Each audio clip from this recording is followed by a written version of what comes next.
27号上午9时20分，在撞击点东侧山坡坡面土层下，东航 MU5735失事客机的第二部黑匣子及数据记录器被发现，与第一部黑匣子驾驶舱话音记录器的发现时间相隔3天。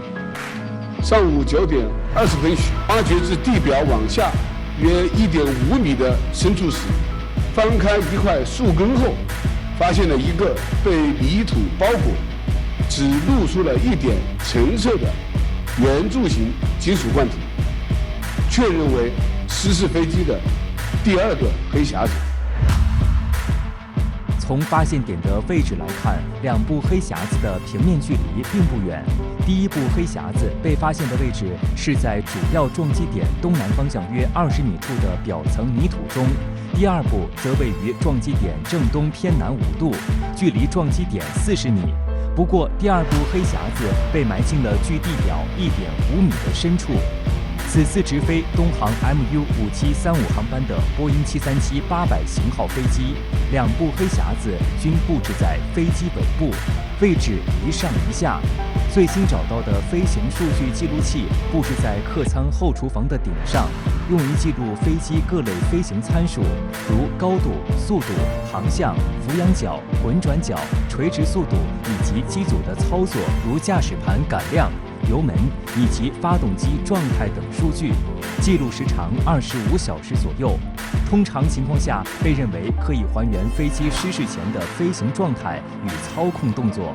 该记录器其他部分损毁严重，所幸数据存储单元外观较为完好，目前已送往专业实验室进行译码工作。可能后面这个黑匣子受损的情况不太严重，那么就有可能取出更多的飞行参数数据。那么这些数据可以说对判断这次飞行事故到底发生了什么情况，它的源头在哪，可以说提供非常有力的证据。当然，前提条件是它没有受损，数据能够拿出来，或者是能够部分恢复。3月23号搜寻到的第一部黑匣子驾驶舱话音记录器则布置在后货舱内，记录了驾驶、副驾驶、环境、备用4个声道，不仅能够提供驾驶舱内第一手的语言交流信息，帮助了解当时飞行员遭遇到的情况，还能记录下飞机发出的异常声音。值得注意的是，本次事故中，在发生异常的短短2-3分钟内，并没有空地之间的无线电通讯，因此驾驶舱的对话无疑非常关键。然而，公开信息显示，找到的第一部黑匣子驾驶舱话音记录器受损较为严重，不排除存储单元损坏的可能性。在历次重大空难中，黑匣子都起到了极为关键的作用。以2019年3月震惊全球的埃塞俄比亚航空737 MAX 空难为例，飞机的飞行数据记录器所提供的飞机参数，对事故的解析起到了决定性的作用。正由于黑匣子里记录到了波音737 MAX 的 MCAS 系统不断介入发出使飞机俯冲的指令，与飞行员手动操作的指令，成为不容置疑的铁证，从而证实了波音737 MAX 的 MCAS 系统是导致空难的罪魁祸首。一条条曲线，一个个参数，每一个异常的数据的背后，都可能是查明空难真相的线索。拆解来看，黑匣子一般由基座和坠毁生存单元构成，其外形像个平板拖车，其中车头和平板部分一起构成基座。平板上的圆柱体是装有水下定位信标机的坠毁生存单元，基座和坠毁生存单元内部安装有各种电路板，能够及时接收飞机飞行中各种传感器收集的信息，并自动转换成相应的数字信号，连续进行记录。坠毁生存单元是黑匣子的核心部件，其内部安装有数据存储卡，被多个保护层包裹。通常来讲，黑匣子的构造十分坚固，具有防高温、防爆、防挤压的特性。除非在极端条件下，否则数据不会轻易丢失。但在本次事故中，根据多款飞机跟踪软件显示，失事客机是在1至2分钟内从8000多米的高空骤然下降至1000多米。这种急速下降带来的冲击对黑匣子的保存颇为不利。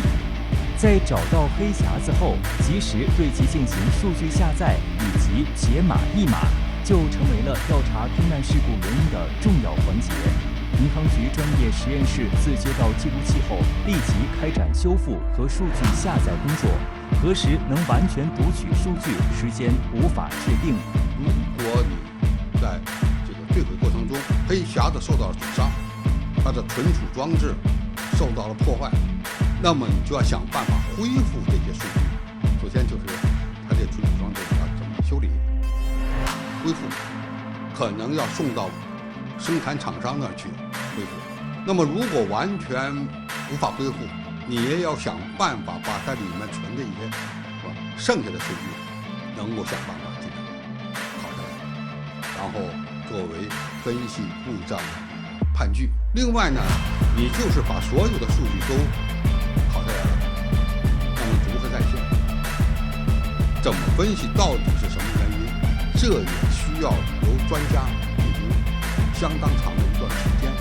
做判断。想在很短的时间内，这个对这起事故的原因做出结论，恐怕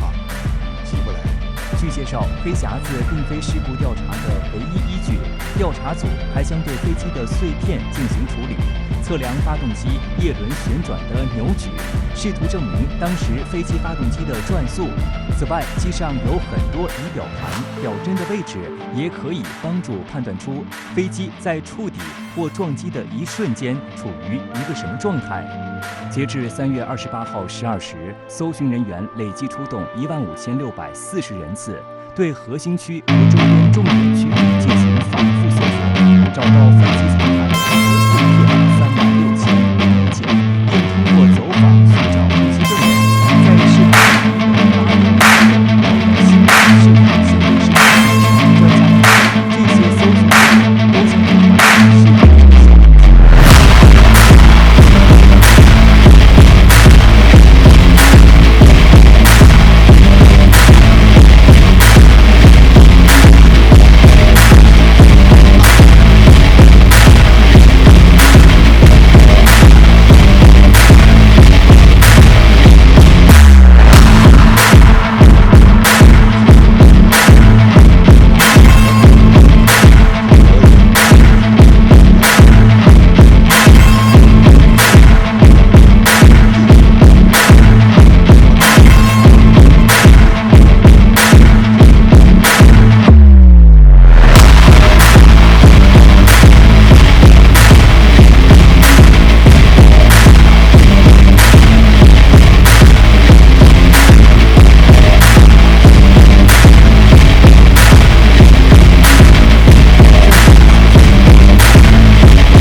那么为什么用卫星来拍呢？因为它一次过顶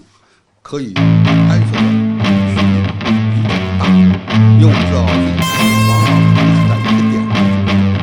它可能在这个实施过程中呢，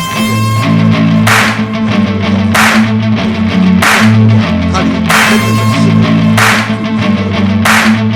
较远。那么如果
操纵装置啊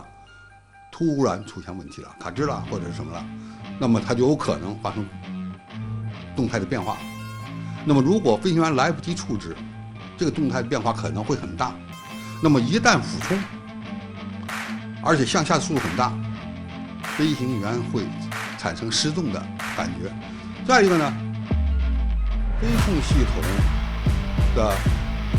尾端，也就是末端，舵机啊、操纵杆啊、这个螺杆啊发生故障了，不是卡死了就是断裂了，这个飞机的动态也会发生剧烈的变化。这场事故无疑让波音737陷入巨大争议。自2018年和2019年2次空难事件之后，波音客机安全性再次遭到质疑。波音公司表示，正与东航开展合作，技术专家已经为协助中国民航局开展调查做好了准备。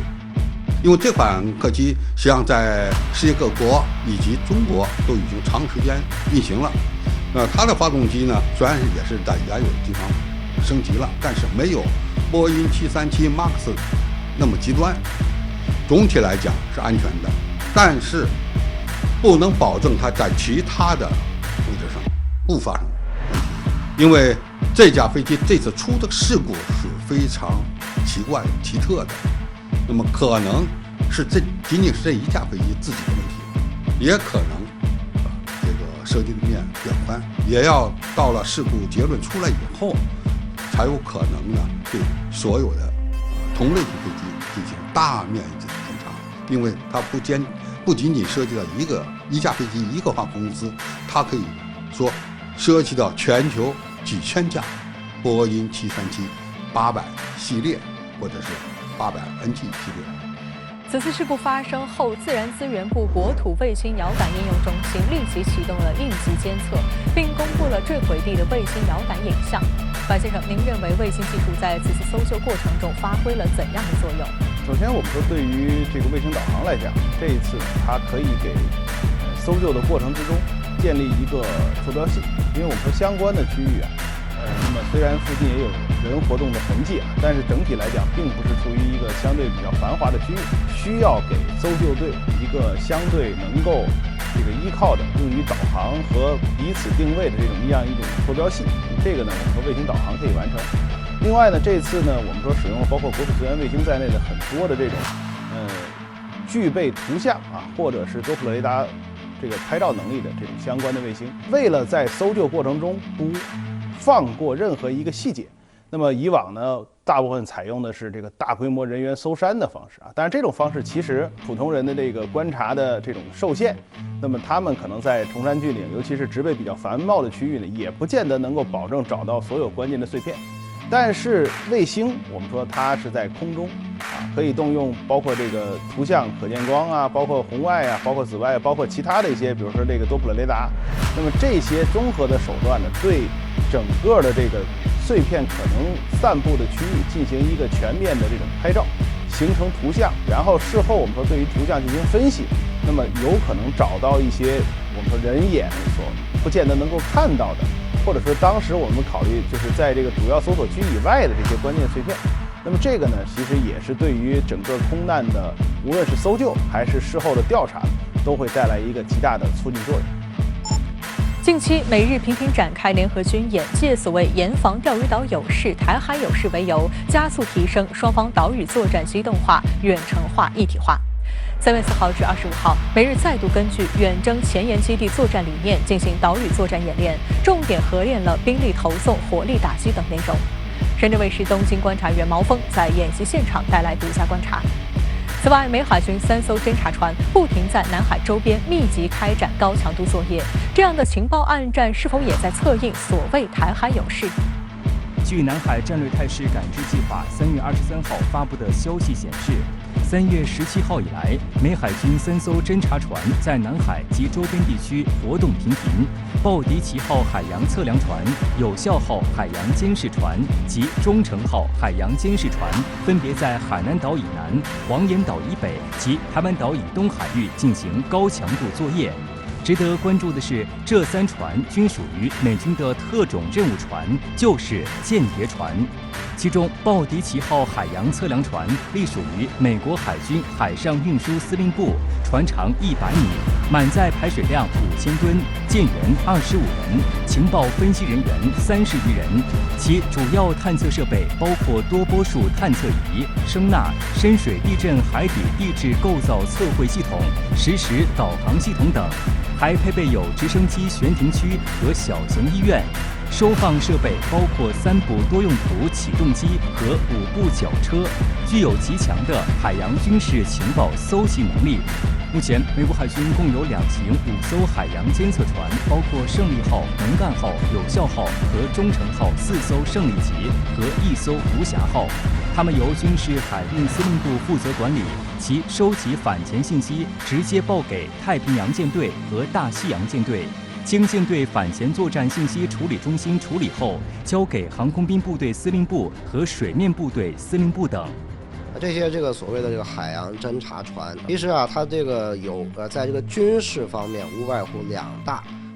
主要的这个用途和目的。一个是呢，它高强度活动是为了对我们这个军队的潜艇和水面舰艇底下噪声的特征呢进行识别。侦听。另外呢，还有一个就是对我们周边的所有这些海域进行这个所有的这个海洋水文、海洋的这个水文信息、气象信息和地理信息的搜集。这些研究呢，也是为了方便它的潜艇进行活动，以及呢掌握我们潜艇的这个活动的主要的规律。这些呢也是系统性的战场建设行为。但是呢，美国如此抓紧如此这个紧急的派这么多这个科考船或者是这个海洋监视船在我们周边海域进行活动，那么是不是预示着在这些海域，美国海军在未来的一个时候，这个未来是很近的一个时候就会加强一个活动，乃至有大规模的行动呢？我们必须高度的警惕和防范。分析指出，这些打着海洋测量、海洋监测旗号的间谍船，在和平时期的危害甚至要比美军战舰更大。首先，其侦察到的水下情报对于核潜艇水下作战或进行反潜作战意义重大。其次，还可以海底地形测绘，以更新海图。此前，康涅狄格号核潜艇的海底撞山事故就被认为与海图不准确有关。南海战略态势感知计划3月27号发布《2021年美军南海军事活动不完全报告》，指出美军对华进行海空抵近侦察变本加厉。2021年，美军在南海地区继续保持高强度的海空抵近侦察。据不完全统计，在空中，美军大型侦察机前往南海开展抵近侦察约1200架次；在海上，美军海洋监视船、海洋测量船等侦察船也频频前往南海开展作业，累计达419件日。